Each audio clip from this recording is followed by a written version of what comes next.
भक्तों, ओम नमः शिवाय, श्री शिवाय नमस्तुभ्यं, जय श्री महाकाल। जी हाँ भक्तों, आप सबको भी पता है कि कल 7 अक्टूबर को नवरात्रि की पंचमी आ चुकी है। जी हाँ भक्तों, नवरात्रि की पंचमी जो कि नवरात्रि के सबसे विशेष दिनों में से एक मानी जाती है। आपको भी पता है कि जो नवरात्रि की पंचमी होती है वो माता स्कंद माता का दिन होता है। और अगर आपकी कोई भी ऐसी मनोकामना है जो कि अभी तक पूरी नहीं हो रही है, तो मात्र आज जो मैं आपको उपाय बताना वाला हूँ उसको सुन लीजिए। आपकी सारी की सारी इच्छा, सारी की सारी मनोकामना अवश्य रूप से पूरी होगी ही होगी। क्या करना है, कैसे करना है, पूरा आपको बताने वाला हूँ और अच्छे तरीके से आपको समझाने वाला हूँ, तो बस उपाय ध्यान से सुन के अच्छे से करिएगा ज़रूर। देखिए, आपको भी पता है कि पूज्य गुरुदेव की जो कथा होती है ना, उसमें लाखों की भीड़ आती है, आप सबको पता होगा। तो साल 2023 की बात है, गुरुदेव की कथा चल रही थी नवरात्रि के थोड़ा-सा पहले। अब जब गुरुदेव की कथा चल रही थी, तो वहाँ लाखों की भीड़ आई। अब जब गुरुदेव की कथा में क्या हुआ, लाखों की भीड़ आई, तो आपको पता होगा एक चीज़ कि गुरुदेव की कथा में जब भीड़ आती है, तो क्या करते हैं, पत्र के द्वारा, किसके द्वारा? पत्र के द्वारा अपनी मनोकामना जो है ना वो गुरुदेव तक पहुँचाते हैं। तो जब गुरुदेव के पास पत्र पहुँचा और गुरुदेव ने पत्र पढ़ा, तो वहाँ गुरुदेव ने देखा कि ज़्यादातर जो लोग हैं उनकी अलग-अलग मनोकामना है। क्या है? किसी की धन प्राप्ति की मनोकामना है, किसी की कर्जा मुक्ति की मनोकामना है, किसी की कोई और, किसी की कोई और, मतलब तरह-तरह की मनोकामना थी, किसी की बीमारी की मनोकामना है, सबकी अपनी-अपनी मनोकामना थी।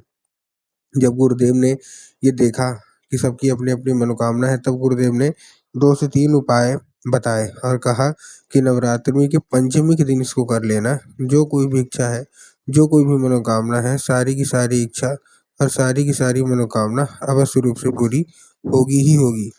अब जब गुरुदेव ने उपाय बताया, तो लोगों ने जा जाके इस उपाय को घर में करना शुरू कर दिया। अब जैसे ही गुरुदेव को घर में करना शुरू कर दिया, वही लोग गुरुदेव की कथा में मात्र 1 से डेढ़ महीने के बाद वापस आए। अब जब वही लोग गुरुदेव की कथा में वापस आए, तो उन्होंने क्या किया, एक बार फिर से गुरुदेव को पत्र लिखा। लेकिन ये वाला जो पत्र था ना, ये गुरुदेव को धन्यवाद के रूप में पत्र था कि गुरुदेव धन्य हो आपका, आपके द्वारा बताया गया उपाय हमने कर लिया है। हमारी सारी की सारी इच्छा, सारी की सारी जो मनोकामना थी, वो पूरी हो गई है। आपका कोटि-कोटि धन्यवाद।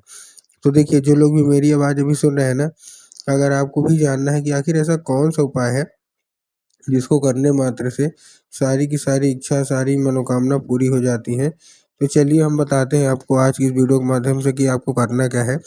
लेकिन उसके पहले चैनल पे अगर पहली बार आए हैं और आवाज़ मेरी पहली बार सुन रहे हैं, तो वीडियो कर दें लाइक और चैनल को भी कर लें सब्सक्राइब, ताकि पूजनीय पंडित प्रदीप जी मिश्रा के रोज़ नए-नए उपाय जो कि मैं उनकी कथा से सुनता हूँ, श्रवण करता हूँ, सबसे पहले मैं आपको प्राप्त करा सकूँ, ठीक? तो देखिए, जो हमारा सबसे पहला उपाय है, इस उपाय में आपको करना क्या है, इस उपाय में आपको 11 लाल चूड़ी लेनी है और 11 लाल चूड़ी लेने के साथ एक लाल चुनरी लेनी है, ठीक? पंचमी के दिन अवश्य रूप से ये कर लीजिएगा। क्या-क्या लेना है फिर से मैं बता रहा हूँ।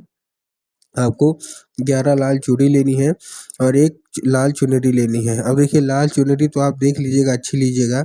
उसके साथ-साथ जो आप 11 लाल चूड़ी लेंगे, तो आपको ध्यान रखना है कि जो चूड़ी है वो एक कलर की होनी चाहिए। एक कलर की मतलब अगर लाल ले रहे हैं तो कोशिश ये करिएगा कि लाल ही लें, और लाल के साथ ये नहीं कि 2 हरी ले लिया, 2 पीली ले लिया, ऐसा आपको बिल्कुल भी नहीं करना, ठीक? तो आपने अच्छे से ले ली।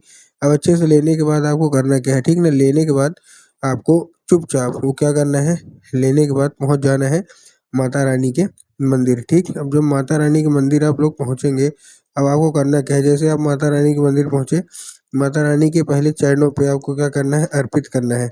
अब जैसे ही चरणों पे आप अर्पित करेंगे, उसके बाद आपको करना क्या है, जैसे ही चरणों पे अर्पित करेंगे, उसके बाद आपको अपनी जो भी इच्छा मनोकामना है ना, वो भी सारी की सारी आपको बोल देनी है वहीं पास माता के पास, ठीक?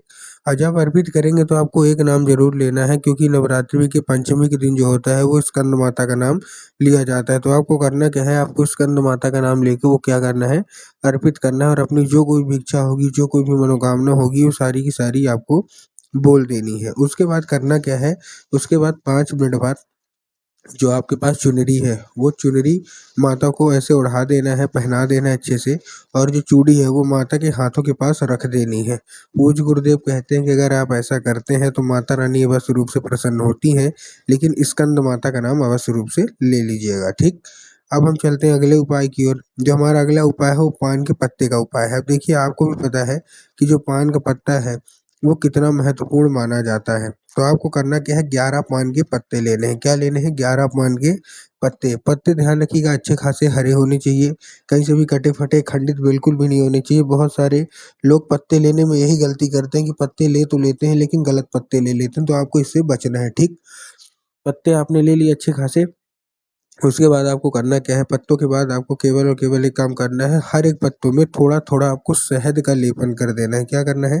थोड़ा थोड़ा, ज़्यादा नहीं, थोड़ा थोड़ा आपको शहद का लेपन कर देना है। ठीक, शहद का लेपन कर दिए। अब शहद का लेपन करने के बाद आपको करना क्या है, पहुंच जाना है। इस बार कहाँ जाना है? आपके दिमाग में आएगा कि जाएंगे माता जी के मंदिर, नहीं, इस बार आपको जाना है शिव मंदिर। शिव मंदिर पहुंच गए। अब शिव मंदिर पहुंचने के बाद आपको करना क्या है, जैसे ही आप शिव मंदिर पहुंचेंगे, शिव मंदिर पहुंचने के बाद माता अशोक सुंदरी की जगह में, बहुत सारे लोगों के दिमाग में ये भी आया होगा कि जाके भोलेनाथ के ऊपर अर्पित कर देंगे, जो कि गलत है। आपको बाबा भोलेनाथ के ऊपर नहीं अर्पित करना। आपको क्या करना है, माता अशोक सुंदरी की जगह पे आपको चुपचाप अर्पित करना है। अब देखिए जिनको पता ही नहीं है कि माता अशोक सुंदरी की जगह कहाँ होती है, तब गुरुदेव ने बताया कि जो जलाधारी है, जलाधारी के बिल्कुल बीचों बीच, कहाँ, बिल्कुल बीचों बीच किसकी जगह होती है, माता अशोक सुंदरी की। तो आपको बस जलाधारी के बिल्कुल बीचों बीच जाके अर्पित कर देना है। ठीक, ये तो था दूसरा। अब हम चलते हैं तीसरे, नीम के पेड़ के उपाय की ओर। ये जो मतलब पत्ता है ना, ये जो उपाय मैं आपको बता रहा हूँ नीम का, ये बहुत ही ज़्यादा बड़ा उपाय मैं आपको बताने जा रहा हूँ। इस उपाय में आपको करना क्या है, नीम के पेड़ के नीचे जाना है। नीम के पेड़ के नीचे दिया लेके जाना है प्रदोष काल में। प्रदोष काल का मतलब क्या होता है? देखिए प्रदोष काल का मतलब, जिनको पता है कि कब होता है प्रदोष काल, उनका तो ठीक, लेकिन बहुत सारे लोग क्या जानते हैं ना, प्रदोष काल का मतलब ही नहीं जानते। तब गुरुदेव ने साफ साफ बताया है, आपको क्या करना है, शाम के वक्त जब दिन ढल रहा हो और रात आने वाली हो, प्रदोष काल बोलते हैं, तो आपको एक दिया लेना है। ठीक, दिया कैसी होनी चाहिए, दिया होना चाहिए पहली चीज मिट्टी का दीपक। बहुत सारे लोग आटे का दीपक ले लेते हैं, तो आपको ऐसा नहीं करना, आपको मिट्टी का दीपक लेना है। मिट्टी के दीपक में आपको गोल बाती, क्या, गोल बाती, ठीक, गोल बाती लिया। अब गोल बाती लेने के बाद उसमें घी डालना है, तेल भूल के भी मत डालिएगा, घी डालिएगा। ठीक, तो आपने क्या किया, मिट्टी का दीपक लिया, मिट्टी के दीपक में आपने गोल बाती ली और घी डाला। घी डालने के बाद आपको पहुंच जाना है प्रदोष काल में, कहा, नीम के पेड़ के नीचे। अब जब आप नीम के पेड़ के नीचे जाएंगे, आपको क्या करना है, 3 बार नीम के पेड़ की परिक्रमा करनी है। कितनी बार? 3 बार।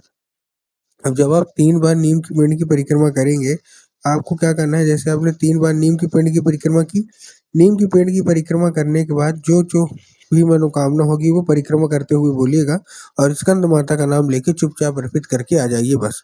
पूज्य गुरुदेव कहते हैं कि अगर आपने ऐसा कर लिया तो अवश्य रूप से जो भी इच्छा मनोकामना है, सारी की सारी मनोकामना अवश्य रूप से जो है आपकी पूरी होगी ही होगी।